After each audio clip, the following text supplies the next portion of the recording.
vous proposons de revenir sur ce qu'il se passe depuis un peu plus de 2 semaines au Haut-Karabakh, cette région d'Azerbaïdjan qui s'est vidée de sa population arménienne après des combats sanglants. Quel avenir pour ces réfugiés, mais aussi pour l'Arménie?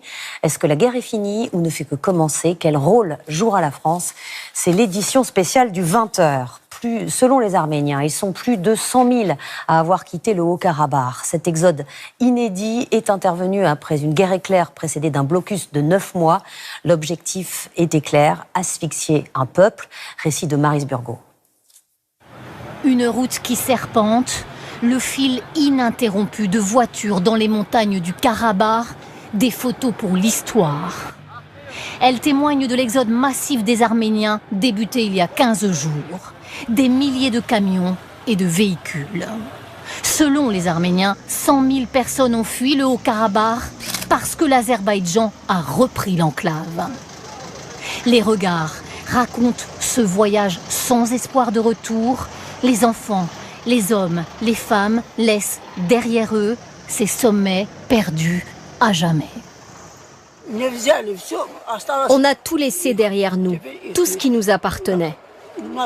Maintenant, cela appartient aux Azerbaïdjanais. On est parti très vite. On avait peur qu'ils nous tuent tous.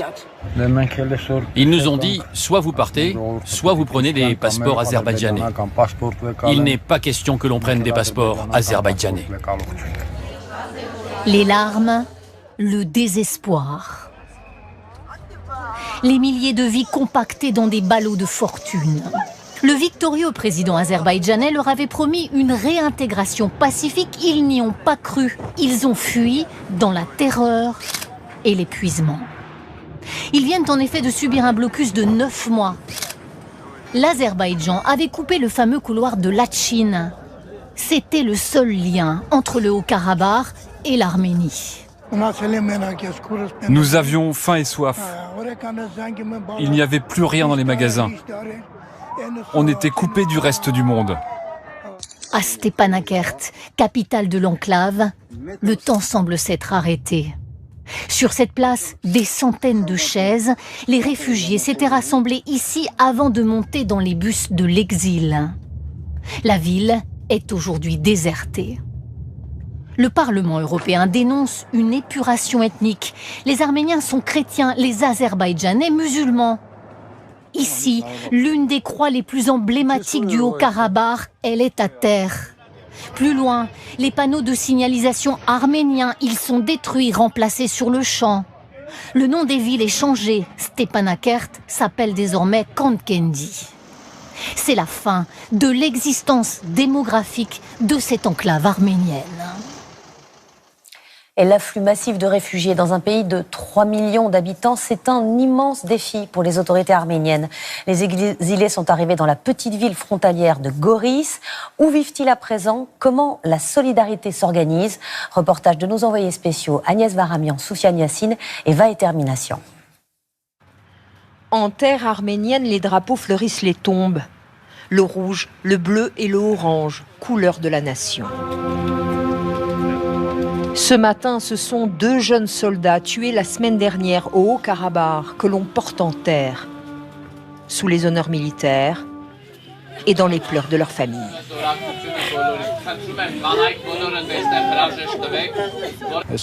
C'est une grande douleur. Autant de vies perdues, de familles, d'enfants qui ne naîtront pas. Des visages fermés et des hommes qui s'étreignent sans un mot. Ces morts s'ajoutent à ceux des 2 premières guerres avec l'Azerbaïdjan. Toute la journée, les obsèques s'enchaînent. L'Arménie meurtrie accueille plus de 100 000 réfugiés selon les autorités. À la frontière turque, d'où se profile le mont Ararat, c'est le village de Sayatnova. Il héberge 350 personnes. Il y a du riz, des lentilles, de l'huile. Le village ne compte que 2500 habitants. La charge est lourde. Je ne pensais pas pouvoir en accueillir autant. On est au maximum. On entasse les gens dans les maisons. Pas un logement qui ne soit occupé par des familles. Celle d'Armen Vanian compte 13 membres. Là, on dort à 4 dans ce grand lit. dans celui-là aussi. Et puis cette autre chambre pour tous les autres. C'est un habitant du village qui leur loue ce meublé. Parmi les femmes, Armineh Tatevossian, professeure d'histoire au Haut-Karabakh. Elle dit n'avoir emporté que quelques vêtements. On a honte. Honte, pourquoi? On est gêné parce qu'on n'a plus rien. La famille touchera une aide de 350 €. Le salaire moyen est de 200. Et ils ont un peu d'économie. On peut tenir 2-3 mois. Et je cherche déjà du travail. Les réfugiés se répartissent dans toute l'Arménie. Mais les derniers arrivés ne sont pas toujours logés. Inga Ampartsoumian vit avec 15 autres membres de sa famille chez sa sœur. Elle passe ses journées à chercher un logement pour elle, son mari et ses 2 enfants. Ce que je comprends, c'est que les agences qu'on contacte ne nous répondent pas, parce que ça leur est pénible de dire qu'ils n'ont plus de logement. Inga voudrait vite scolariser ses enfants, dont Aren, 12 ans. Il a conduit l'une des 2 voitures de la famille pour fuir le Karabakh. 25 heures d'exode. Son père lui avait appris à tenir un volant en cas d'évacuation forcée. L'Arménie fragilisée à ses frontières avec l'Azerbaïdjan, dont le drapeau est planté à quelques centaines de mètres des maisons arméniennes dans ces montagnes. En 2020 puis en 2022, les forces de Bakou ont attaqué le territoire arménien sur cette commune du sud du pays. On n'a pas pu les empêcher de prendre ces terres communales. Au total, 60 hectares. Ce village frontalier tout proche du Haut-Karabakh a vu les milliers de réfugiés passer. C'est notre tour. Maintenant que le Karabakh et Stepanakert sont tombés, nous sommes en première ligne. Sur cette frontière, Arméniens et Azerbaïdjanais se font face, s'observent dans une tension permanente. Et nous retrouvons en direct de Goris Agnès Varamian. Agnès, est-ce que les réfugiés ont tous renoncé à revenir un jour au Haut-Karabakh ? Écoutez Anne-Sophie, si je comprends bien ce que me disent ces réfugiés depuis 10 jours, oui, c'est un aller sans retour parce qu'ils n'ont aucune confiance dans les propos tenus par le président azerbaïdjanais qui dit vouloir garantir leur sécurité, aucune confiance au regard de l'histoire, au regard de 2 guerres et aussi au regard de l'attaque de la semaine dernière. Mais ce n'est pas tout. Vous savez, depuis 30 ans, depuis la fin de l'Union soviétique, les Arméniens du Haut-Karabakh s'étaient constitués en république indépendante, non reconnue. Et il est impensable pour eux désormais d'être intégrés à l'Azerbaïdjan, de prendre par exemple la nationalité de cet État. Ils vous le diraient avec leurs mots, ce serait nous soumettre. Cet exode, me disent-ils, est aussi le prix à payer pour notre liberté. Merci Agnès. Complexe d'Erevan avec le président de la République d'Arménie, Varan Khatchatourian. Bonsoir Monsieur le Président. Comment expliquez-vous cet exode massif, coordonné, rapide, quasiment total ? En réalité, tout le monde a été surpris par la manière dont ça s'est passé. La guerre n'a duré qu'une seule journée. La situation, c'est que tout le Haut-Karabakh s'est retrouvé encerclé par l'armée de l'Azerbaïdjan. Les gens devaient choisir entre rester sur place, combattre ou bien se déplacer vers la République d'Arménie. Je crois que la décision qu'ils ont prise était la bonne. Ils ont ainsi pu sauver une centaine de milliers de vies. C'est ce qu'a dit la mission de l'ONU qui s'est rendue dimanche pour la première fois depuis 30 ans dans le Haut-Karabakh, c'est qu'il n'y avait pas de destruction et qu'il n'y avait pas de témoignages de civils disant qu'ils avaient été menacés. Quand la mission de l'ONU est arrivée, elle n'a pu que constater le fait accompli, le résultat de l'opération militaire, c'est-à-dire des centaines de maisons abandonnées. Toute une région abandonnée. Pas de bâtiments démolis, pas de cadavres. Du coup, cela a pu être présenté comme un départ volontaire des populations, mais en réalité, et je le répète, ce n'était pas volontaire. C'était bien un exode forcé. Il n'y avait pas d'autre choix. Il y a 2 jours, la France a donné son accord pour livrer des armes à votre pays. Alors, quelles sont ces armes que vous voulez obtenir de la France ? Et on imagine que c'est pour lutter contre l'armée azerbaïdjanaise. Est-ce que vous avez des informations sur une opération militaire qui se prépare contre l'Arménie ? L'Azerbaïdjan a déclaré à plusieurs reprises ouvertement que même notre capitale, Erevan, ne faisait pas partie de la République d'Arménie, mais appartenait à l'Azerbaïdjan. C'est pour cela que notre sentiment est que nous avons besoin d'un nouveau partenaire militaire. La France a exprimé sa volonté forte de nous aider, de nous soutenir pour augmenter nos capacités de défense. Et aujourd'hui, ces discussions sont en cours. Le but, c'est de nous défendre, et plus précisément de freiner certaines ambitions de l'Azerbaïdjan. Car notre objectif final, c'est de vivre en paix avec notre voisin, avec l'Azerbaïdjan. Merci beaucoup, Monsieur le Président, pour cette interview. Merci à vous. Une interview accordée dans l'après-midi. La République arménienne du Haut-Karabakh s'est autodissoute après la défaite de ses soldats. Pour les Azerbaïdjanais, c'est une victoire. C'est même une revanche pour ceux qui avaient fui le territoire il y a 30 ans après une première guerre. Notre envoyé spécial en Azerbaïdjan, Anne Ponsinet, a rencontré ces anciens réfugiés. Au bord de la mer, la capitale de l'Azerbaïdjan est loin des montagnes du Haut-Karabakh. Plus de 400 kilomètres. Aucun signe de l'opération militaire ici, mais les habitants rencontrés ce matin sont satisfaits du résultat. Nous avons pris les armes pour reprendre nos terres, notre territoire, comme il fallait. De toute façon, il n'y avait pas d'autres options. Qui doit vivre là-bas maintenant, selon vous ? Les citoyens de notre pays. Et on accepterait aussi les Arméniens qui voudront prendre la nationalité de l'Azerbaïdjan pour vivre là-bas. Pourquoi, selon eux, des Azerbaïdjanais devraient-ils s'installer au Haut-Karabakh ? Parce que certains avaient fui la région lors de la guerre avec les Arméniens il y a plus de 30 ans. En banlieue de la capitale, ils sont 5000 dans ce quartier construit pour eux. J'avais 17 ans quand on est parti. Mon père avait une grande maison et mes oncles aussi, avec des jardins. Sanobar et sa fille sont partis en 92. La reconquête de la région séparatiste leur redonne l'espoir d'un possible retour au pays. Bien sûr, tout le monde aimerait y retourner. Toutes les générations confondues. Les jeunes, les vieux, ils attendent ça impatiemment. Côté azerbaïdjanais, l'opération militaire lancée le 19 septembre par le président Aliyev est très largement plébiscitée par les 10 millions d'habitants comme un juste retour de l'histoire. Et on retrouve Anne Ponsinet à Bakou, où se trouve le président Ilham Aliyev. Il était invité aujourd'hui à Grenade, en Espagne, pour un sommet européen où il est question du Haut-Karabakh. Mais il a annulé, furieux contre la France. Que reproche-t-il à la France, Anne ? L'Azerbaïdjan reproche à la France ce qu'il appelle sa politique de militarisation. C'est évidemment une référence au récent feu vert français pour la livraison d'armes à l'Arménie. La France a déclaré que ces livraisons se feraient sans esprit d'escalade, mais qu'importe, c'est un casus belli pour l'Azerbaïdjan et une des raisons pour lesquelles le président Aliyev ne s'est pas rendu aujourd'hui à la réunion avec le Premier ministre arménien à Grenade.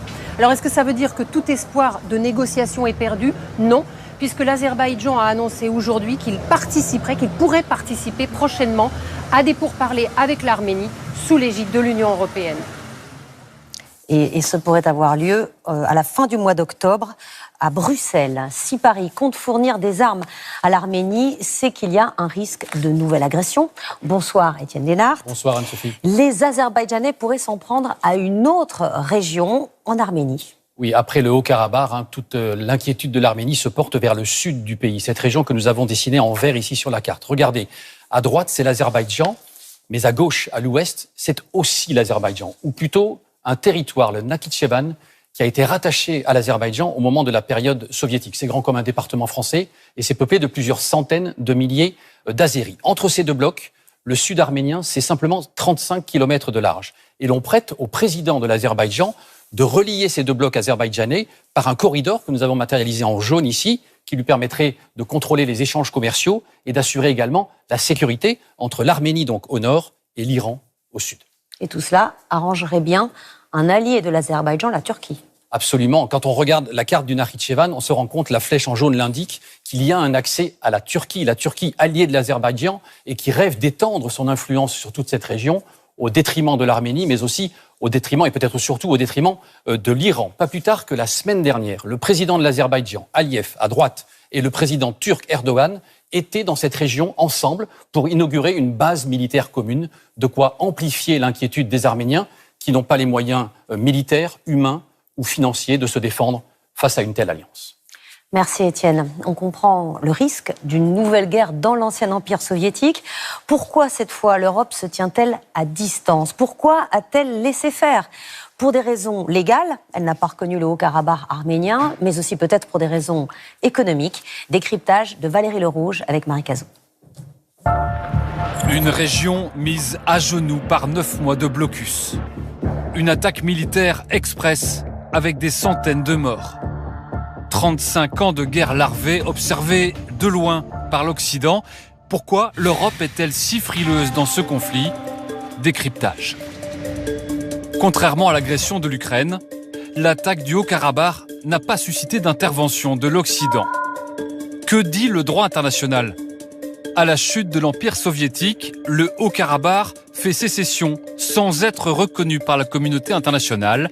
Sur le papier, il est sur le territoire de l'Azerbaïdjan. Du point de vue du droit international, ce territoire fait partie du territoire de la République d'Azerbaïdjan. Et même l'Arménie n'avait jamais reconnu l'indépendance du Haut-Karabakh et a plus récemment reconnu que ce territoire faisait partie de l'Azerbaïdjan. Mais l'Europe n'est-elle pas aussi embarrassée par sa dépendance énergétique? L'image n'est pas passée inaperçue l'an passé. La présidente de la Commission européenne, tout sourire avec le président azerbaïdjanais et ses quelques mots flatteurs.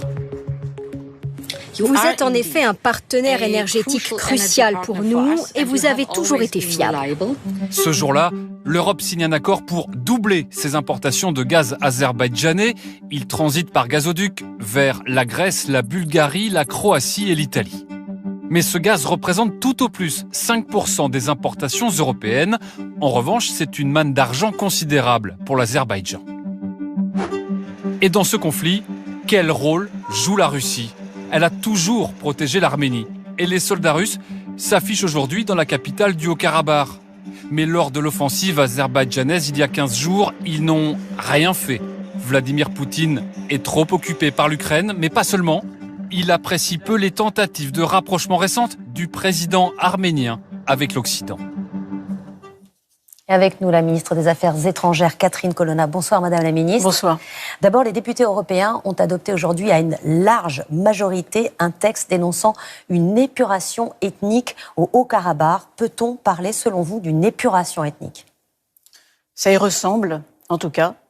Un exode forcé, des gens qui doivent quitter leur terre ancestrale, leur foyer, après des opérations militaires ou sous la menace de nouvelles opérations militaires. Ce ne sont pas des départs volontaires. Même s'il faut garder l'espoir, bien sûr, qu'ils reviennent un jour dans ce qui est leur foyer ancestral. Donc ce terme, vous le validez, cette expression? On peut le valider. J'ai employé souvent le mot de crime, on peut employer celui de tragédie également, mais il faut garder l'espoir qu'ils puissent revenir. C'est le droit qui est le leur. Ce droit a été réaffirmé d'ailleurs aujourd'hui par le président de la République à Grenade.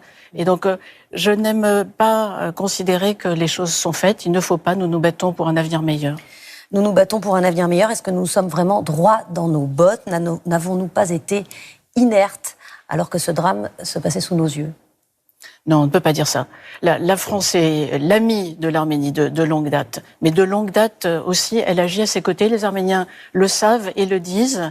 Et il faut que notre pays le sache et en soit fier. Et pourtant, il n'y a pas eu de sanctions contre l'Azerbaïdjan. Ce n'est pas à l'ordre du jour. Ce que nous faisons, c'est aider les Arméniens et l'Arménie. L'aider sur le plan humanitaire, parce que vous avez vu ces réfugiés, ces reportages sont émouvants. Et nous avons, pour ce qui concerne la France, multiplié par 6 notre aide humanitaire depuis le début de l'année pour qu'ils puissent être accueillis dans de bonnes conditions. Mais on sanctionne les crimes. Là, on ne sanctionne pas les crimes. Je voudrais revenir sur la différence peut-être entre ce qui peut se passer et que nous voulons prévenir et ce qui se passe et que nous condamnons. De surcroît, nous apportons l'aide qui doit être apportée aux réfugiés. Nous avons aussi apporté de l'aide médicale. Quelques jours à peine après la terrible explosion qui a eu lieu à Stepanakert et qui a fait des centaines de blessés et de morts, nous avons pu faire arriver sur place à Erevan une aide médicale. J'ai pu me rendre compte, 5 tonnes d'aide médicale d'urgence. J'ai pu me rendre compte en rendant visite à à des grands brûlés.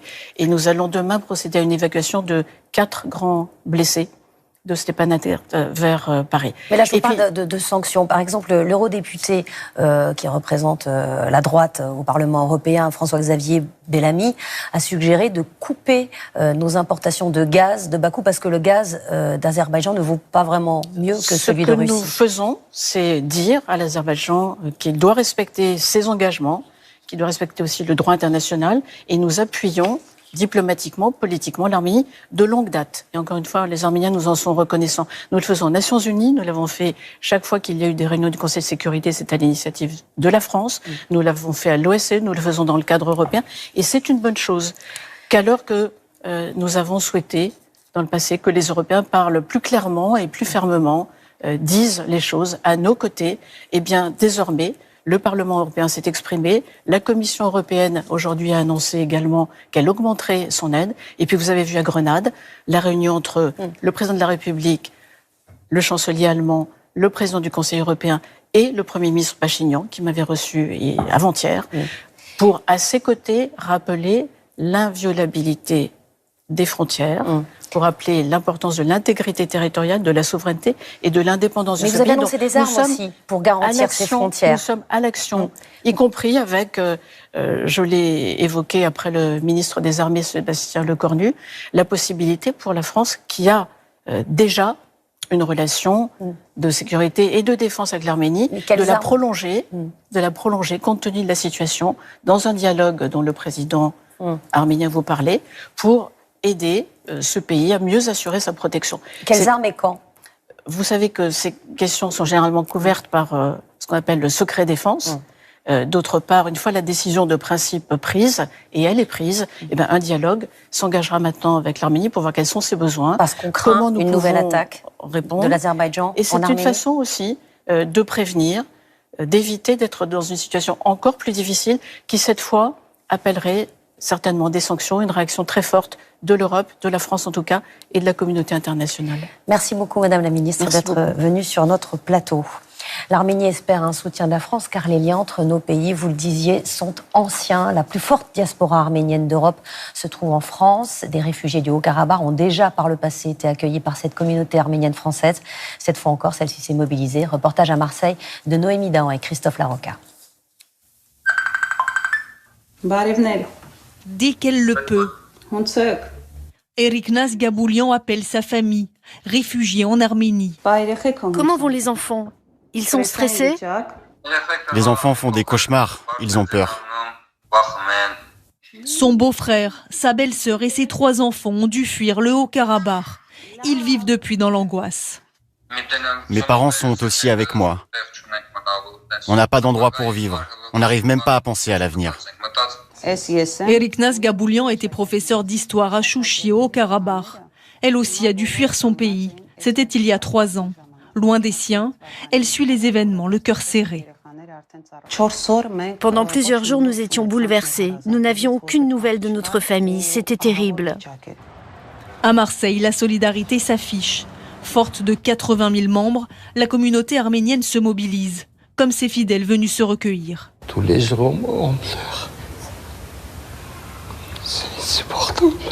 J'ai le sentiment qu'en fait, le monde ne se rend pas compte de ce qui se passe là-bas. L'actualité de ces derniers jours replonge la diaspora dans les heures les plus sombres de son passé. Est-ce qu'on va encore laisser mourir des gens comme ça? Et d'ici, depuis Marseille, à part soutenir moralement, pour l'instant, on est assez impuissant. Et pour ne pas rester impuissant, la solidarité s'organise. Ici, ces pantalons, il y en a 6. Les dons affluent. C'est des vestes d'hiver qui vont être envoyées directement là-bas. Lundi, ce convoi humanitaire partira pour l'Arménie, avec à l'intérieur des vêtements et 1 tonne de matériel médical. Et c'est la fin de cette édition spéciale. Dans un instant,